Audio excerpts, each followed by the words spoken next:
Hello everyone. Today we are going to discuss about Xilinx 3000 series FPGA. I am Sebastian Suresh, Assistant Professor, Department of ECE, Perry Institute of Technology. FPGAs are a special kind of ASICs called as programmable ASIC. Now, the topic of our concern, Xilinx 3000 series FPGA offer high performance, high density in terms of number of logic gates present inside it, and they can also be expandable, flexible, and user friendly. The major blocks present inside the Xilinx 3000 series FPGA are I/O blocks, which are used to interconnect external devices to the current FPGA board, configurable logic blocks, which serves as a core for the FPGA, where we can able to configure or program the current FPGA based on the different types of functionalities, and the resources for interconnection, which is used to interconnect several FPGAs, several CLBs based on the type of functions we are going to use. Other notable features of FPGA are it offers high performance at different voltage levels, and it has footprint compatibility. That means it can be used with the predecessor or the successor of the current model of FPGAs.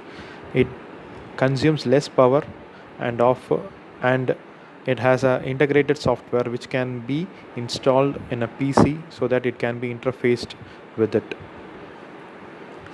The earlier version of Xilinx 3000 is Xilinx 2000 series of FPGAs, and it is named as the first FPGA from the family of Xilinx. The 2000 series of FPGAs has two models, XE 2064, which has 1000 gates, XE 2018, which has 1500 gates. It doesn't have any internal crystal oscillator for clock frequency generation, and it lacks tri-state buffers. So we are moving on to the Xilinx 3000 series, where it has integrated on-chip crystal oscillator, and it also has high-speed clock signals up to 50 MHz. The Xilinx 3000 series FPGA has four family members like Xilinx 3000A, 3000L, 3100A, 3100L. This is a diagrammatic view of XE 3000 series of FPGA, where the I/O blocks are located at the extreme ends of the board, and in the middle each configurable logic blocks are spaced apart, where interconnections run along the spaces between the CLBs. A memory cell is a one which is used to hold several bits of data based on the data that has been programmed inside it. So here is a configuration of a single bit memory cell which holds a single bit data. Each memory cell has been driven by a single NMOS pass transistor, where the gate terminal of the pass transistor has been connected to the right line, and one end of the NMOS pass transistor is connected to the data line, and the next end is connected to the memory cell. Whenever the right line is programmed to 1, that is logic 1, whatever the data that has been written into the data line will be programmed into the memory unit, and whenever the right line is made 0, the memory cell holds the value that has been programmed before or earlier. Now we are going to see about the configurational logic block. The CLB of XE 3000 series has 7 inputs.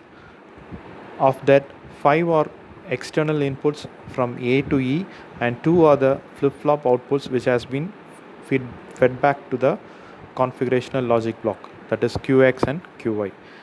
It has 2 outputs, F and G, and since we are having 5 combination of inputs A to E, the lookup table size will be up to 32 bit.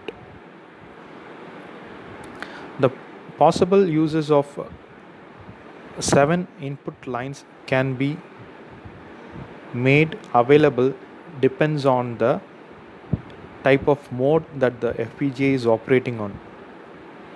Based on it, we can classify the operation of your FPGA Xilinx 3000 series into three. First one is FG mode, F mode, and FGA mode. So this is a look at Xilinx 3000 series FPGA's configurational logic block. As I have said earlier, the combinational logic function block has 5 external inputs and 2 feedback inputs called as QX and QY, which has been taken from the flip-flop outputs. Now we are going to see about operational modes of your 3000 series FPGAs. So as I have mentioned earlier, it has 3 modes: FG mode, F mode, and FGM mode. In FG mode, it has 2 output functions. That means it can generate 2 output functions F and G, and with a combination of 4 variables each per output function.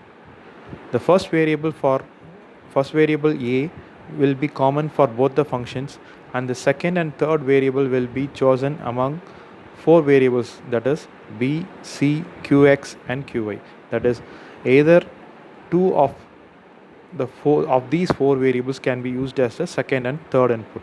The fourth variable will be from either it will be D or it will be E.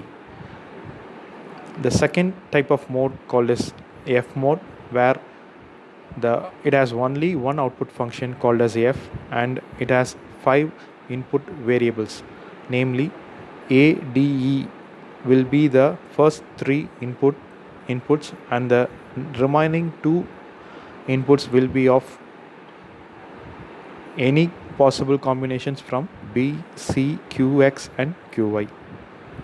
And the last mode is called as FGM mode, where it combines the FG mode along with the multiplexer. That from the given specification, that is FGM mode, we can clearly say that it has 2 output functions F and G, whereas the term M represents usage of multiplexer.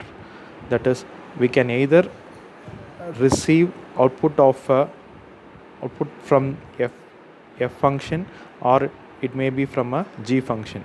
So the output of either F or G can be selected using E control signal. And the last one is about programmable interconnects. That is how the configurational logic block inside the FPGA have been connected. The first type of interconnect are called as general purpose interconnect. That is, a switch matrix is used, which is used to interconnect several FPGAs. A switch matrix is one which has 5 horizontal lines and 5 vertical lines. So whatever the type of connection that has to be made, it has to be made via the switch matrix. Second type of interconnect are called as direct interconnects, where the nearby or the adjacent configurable logic blocks can be connected directly without running via switch matrix.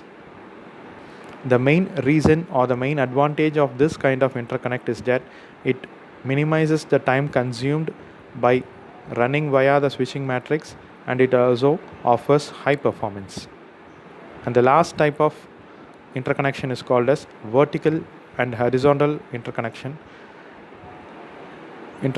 which is mainly used to connect 2 configurable logic blocks which are present at the extreme ends of an FPGA. So each configurable logic block can be connected to different configurable logic blocks that are located at the distance, and also this kind of interconnect can also be used to connect clock signals and power grid lines to all the CLBs present inside the FPGA. Hope you all had a wonderful time listening to this video. Thank you.